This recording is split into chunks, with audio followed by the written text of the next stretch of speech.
율법을 세우신 그리스도.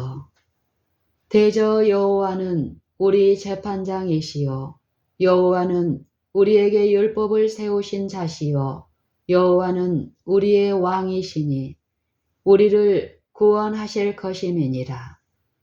이사야 33장 22절. 이제 다른 측면에서 그리스도를 생각해 보도록 하자. 사실은 다른 측면이 아니다.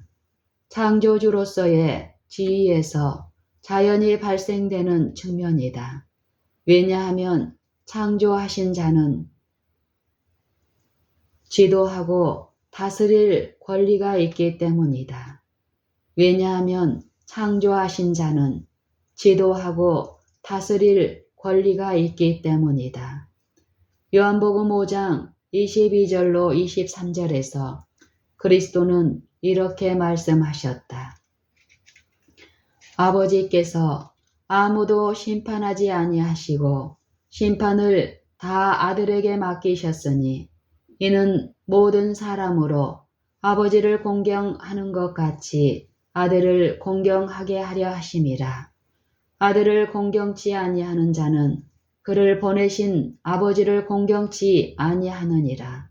그리스도께서 아버지를 대리하여 창조하신 것처럼 아버지를 대리하여 율법을 세우고 집행하신다. 몇 구절의 성경 말씀을 보면 충분히 알 수 있을 줄 믿는다. 민수기 21장 4절로 6절에서 이스라엘 백성들이 광야에 있을 때에 일어난 사건의 그 일부를 기록하고 있다. 그 기록을 읽어보자. 백성이 호르산에서 진행하여 홍해 길로 조차 에돔 땅을 둘러 행하려 하였다가 길로 인하여 백성의 마음이 상하니라. 백성이 하나님과 모세를 향하여 원망하되 어찌하여 우리를 애굽에서 인도하여 올려서 이 광야에서 죽게 하는고 이곳에는 식물도 없고 물도 없도다. 우리 마음이 이 박한 식물을 싫어하도다 하매 여호와께서 불뱀들을 백성 중에 보내어 백성을 물게 하심으로 이스라엘 백성 중에 죽은 자가 많은지라. 백성들이 하나님과 모세를 향하여 원망하면서 왜 우리를 이 광야로 인도했느냐고 질문했다. 그들의 지도자에게 트집을 잡았던 것이다. 이런 행위 때문에 뱀에 물려 죽임을 당하게 되었다. 이제 이 사건에 대해서 사도 바울이 한 말씀을 읽어보자. 저희 중에 어떤 이들이 주를 시험하다가 뱀에게 멸망하였나니 우리는 저희와 같이 시험하지 말자. 고린도전서 10장 9절. 이 말씀은 무엇에 대하여 말하고 있는가? 그들이 원망했던 인도자는 바로 그리스도였다. 이것은 모세가 바로의 딸의 아들이 되기를 거절하고 이스라엘 백성과 운명을 같이 했을 때에 애굽의 모든 보화보다는 그리스도를 위하여 받는 능욕을 더 큰 보화로 여겼다는 사실로 더욱 확실하게 알 수 있다. 히브리서 11장 26절 참조. 고린도전서 10장 4절에서 바울은 이렇게 말한다. 조상들이 다 같은 신령한 음료를 마셨으니 이는 저희를 따르는 신령한 반석으로부터 마셨음에 그 반석은 곧 그리스도시라. 그러므로 그리스도는 이스라엘 백성을 애굽에서 인도하여 내셨던 인도자이셨다. 히브리서 3장에서도 이 사실을 분명히 밝히고 있다. 여기서 우리의 믿는 도리의 사도시며 대제사장이신 예수 그리스도를 깊이 생각하라고 우리에게 권고하고 있다. 예수 그리스도는 하나님의 온 집에서 충성하시기를 사안으로서가 아니고 그의 집 맡은 아들로서 하였다. 히브리서 3장 1절로 6절. 이어서 우리의 믿음을 끝까지 견고히 지키면 우리가 그의 집이라고 말씀하고 있다. 그러므로 성령을 통해서 권고하시기를 그의 음성을 듣고 조상들이 광야에서 했던 것처럼 우리의 마음을 강팍해 하지 말라고 한다. 우리가 시작할 때에 확실한 것을 끝까지 견고히 잡으면 그리스도와 함께 참여한 자가 되리라. 성경에 일렀으되 오늘날 너희가 그의 즉 그리스도의 음성을 듣거든 노하심을 격동할 때와 같이 너희 마음을 강팍해 하지 말라 하였으니 듣고 경록해 하던 자가 누구뇨? 모세를 쫓아 애굽에서 나온 모든 이가 아니냐? 또 하나님이 40년 동안에 누구에게 노하셨느뇨? 범죄하여 그 시체가 광야에 엎드러진 자에게가 아니냐? 히브리서 3장 14절로 17절. 여기서 다시 이스라엘 백성이 광야에서 40년간 율이 표박할 때에 그리스도를 그들의 인도자와 사령관이었다고 말하고 있다. 같은 사건을 여호수아 5장 1절로 13절로 15절에 기록하고 있다. 여호수아가 여리고 근처에서 손에 칼을 빼어 들고 있는 사람을 만났다. 여호수아가 너는 우리를 위하느냐 우리의 대적을 위하느냐라고 물었을 때 그가 가로되 아니라 나는 여호와의 군대 장관으로 이제 왔느니라고 대답했다. 사실 그리스도께서 비록 눈에는 보이지 않았지만 이스라엘의 실제적인 인도자가 되셨다는 것을 아무도 논박하지 않을 것이다. 모세는 보이는 이스라엘의 지도자였으나 보이지 아니하는 자를 보는 것 같이 하여 참았다. 모세더러 가서 하나님의 백성을 구원하라는 사명을 주신 분은 그리스도이셨다. 이제 출애굽기 20장 1절로 3절을 읽어보자. 하나님이 이 모든 말씀으로 일러 가라사대 나는 너를 애굽 땅 종 되었던 집에서 인도하여 낸 너희 하나님 여호와로라. 너는 나 외에는 다른 신들을 내게 있게 말지니라. 누가 이런 말씀을 하셨는가? 그들을 애굽 땅에서 인도하여 내셨던 분이다. 이스라엘을 애굽에서 인도하여 낼 때의 지도자는 누구였는가? 그리스도이셨다. 그러면 누가 시내 산에서 율법을 말씀하셨는가? 그리스도이셨다. 그는 바로 아버지의 영광의 광채시요 그 본체의 형상이며 하나님을 인간에게 보여주신 분이었다. 또 모든 만물을 창조하신 창조주시요 모든 심판을 이임받은 분이시다. 이 점을 다른 방법으로도 증명할 수 있다. 주님께서 오실 때에 호령으로 무덤을 꿰뚫어서 죽은 자들을 일으켜 살리실 것이다. 데살로니가전서 4장 16절 참조. 요한복음 5장 28절 29절 참조.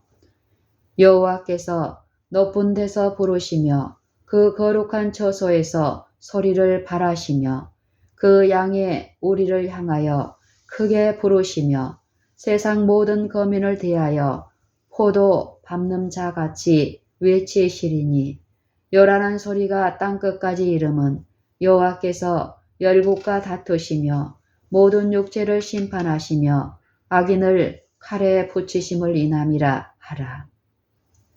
여호와의 말이니라.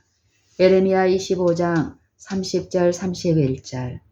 이 말씀을 계시록 19장 11절로 21절과 비교해 보면 그리스도께서 하늘 군대 장관이요 하나님의 말씀이요 만왕의 왕이요 만주의 주로 나아가서 전능하신 하나님의 맹렬한 진노의 포도즙 틀을 밟으시며 모든 악인들을 멸하실 것인데 그러므로 여기서는 그의 처소에서 세상 모든 거민들을 향하여 외치며 열국과 다투시는 자가 그리스도이심을 알 수 있다. 선지자 요엘은 여기에 덧붙여서 이렇게 말하고 있다. 나 여호와가 시온에서 부르짖고 예루살렘에서 목소리를 발하리니 하늘과 땅이 진동되리로다. 요엘 3장 16절. 다른 성경 구절을 좀 더 들 수 있지만 생략하고 이상과 같은 성경절에서 알 수 있는 것은 주님께서 그의 백성을 구하려고 오실 때에 하늘과 땅을 진동하는 목소리로 말씀하신다는 것이다. 땅이 취한 자같이 비틀비틀하며 침망같이 흔들리며 이사야 24장 20절. 하늘이 큰 소리로 떠나가고 베드로후서 3장 10절. 이제 히브리서 12장 25절 26절을 보도록 하자. 너희는 삼가 말하신 자를 거역하지 말라. 땅에서 경고하신 자를 거역한 저희가 피하지 못하였거든. 하물며 하늘로조차 경고하신 자를 배반하는 우리일까 보냐. 그 때에는 그 소리가 땅을 진동하였거니와 이제는 약속하여 가라사대 내가 또 한 번 땅만 아니라 하늘도 진동하리라 하셨느니라. 땅에서 말씀하신 자의 음성이 땅을 진동시켰던 때는 시내산에서 율법을 주실 때였다. 출애굽기 19장 18절로 20절, 히브리서 12장 18절로 20절 참조. 그 두려움기가 전례에 찾아볼 수 없었고 앞으로도 주께서 하늘의 모든 천사들과 같이 오셔서 그의 백성을 구원하실 때까지 없을 그런 사건이었다. 그러나 꼭 알아두어야 할 점은 당시 땅을 진동시켰던 그 음성이 장차 땅뿐만 아니라 하늘도 진동하리라는 것이다. 그런데 열국과 다투실 때에 하늘과 땅을 진동시킬 만큼 내는 큰 소리는 그리스도의 음성이라는 것을 보았다. 그러므로 시내산에서 십계명을 반포하실 때에도 들린 음성은 그리스도의 음성이었다는 것을 알 수 있다. 이것은 그리스도께서 창조주이며 안식일을 제정하신 분이라는 것을 배우면서 자연히 내릴 수 있는 결론에 불과하다. 이것은 그리스도께서 창조주이시며 안식일을 제정하신 분이라는 것을 배우면서 자연히 내릴 수 있는 결론에 불과하다. 사실 그리스도께서 하나님의 모든 속성을 소유하신 하나님이시며 모든 점에서 아버지와 동등하시며 또 창조주시요 율법을 세우신 자라는 사실은 구속의 경륜에 나타난 유일한 능력이 된다. 이것만이 구속을 가능하게 할 뿐이다. 그리스도께서 죽으신 것은 우리를 하나님 앞으로 인도하려 하심이었다. 베드로전서 3장 18절. 그러나 만일 1점이라도 부족하여 하나님과 동등하시지 않았다면 우리를 하나님에게 인도하실 수 없었을 것이다. 그리스도께서 하나님이 아니셨다면 다만 인간적인 재물에 불과했을 것이다. 만일 우주에서 가장 탁월한 지성적인 존재로 창조함을 받았다고 인정한다 하더라도 그것은 아무런 의미가 없다. 그랬다면 율법에 얽매인 종이 되어 그 이상의 일을 할 수 있는 능력이 없으므로 없으셨을 것이다. 일찍이 창조함을 받은 가장 높은 천사라 할지라도 하나님과는 무한한 간격이 있다. 그러므로 아무리 높은 천사라도 타락한 인간을 끌어올려서 신성의 참여자가 되도록 할 수 없다. 천사들은 섬기고 도와줄 수 있을 뿐이며 하나님만이 오직 구원하실 수 있다. 하나님께 감사 찬송 드리자.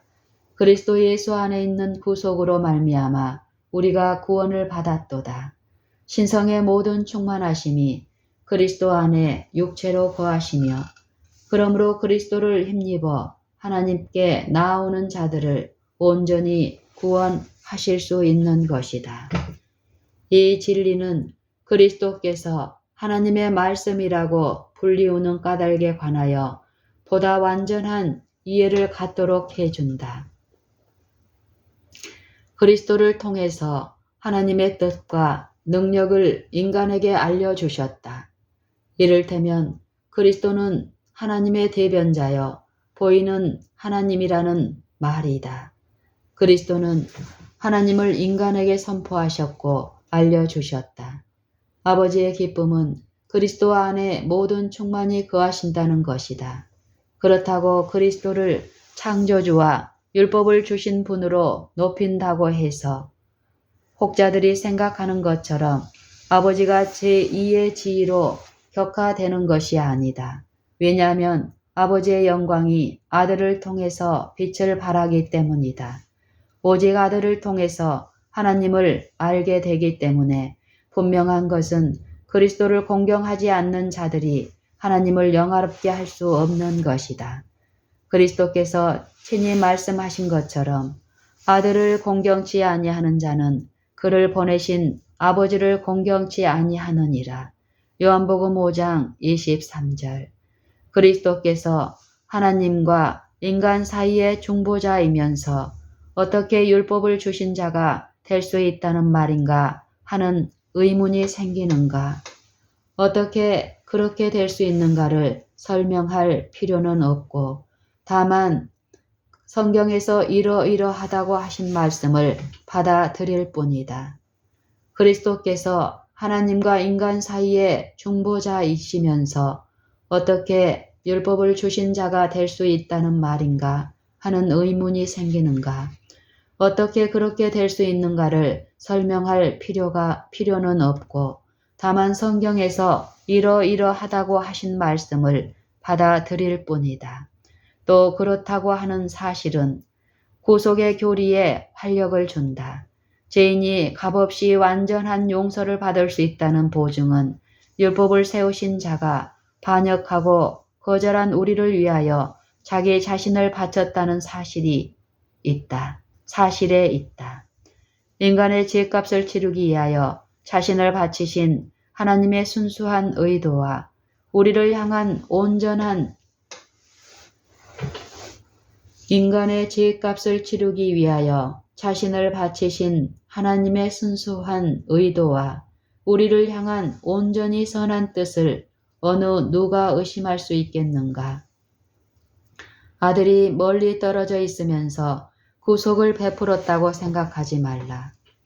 모든 일에서와 마찬가지로 이 일에서도 하나이셨다. 두 분 사이에는 평화에 관한 의논이 있었으며 비록 땅에 계시는 동안이라도 독생하신 아들은 아버지의 품속에 계셨다. 스가랴 6장 12절 13절 창조. 얼마나 놀라운 사랑을 나타내셨는가. 무죄한 자가 죄인을 위해서 고난을 당하셨다.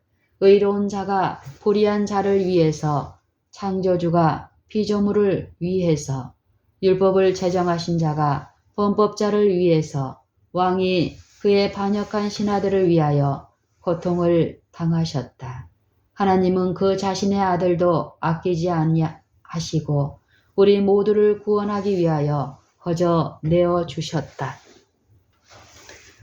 그리스도께서 자신을 자원하여 우리를 위해서 바치셨는데 어찌 그와 함께 모든 것을 우리에게 거저 주시지 않겠는가? 이보다 더 크고 무한한 사랑을 어디에서도 찾을 수 없을 것이다. 주님께서 이렇게 말씀하시는 것이 당연하다. 내가 내 포도원을 위하여 행한 것 외에 무엇을 더할 것이 있었으랴.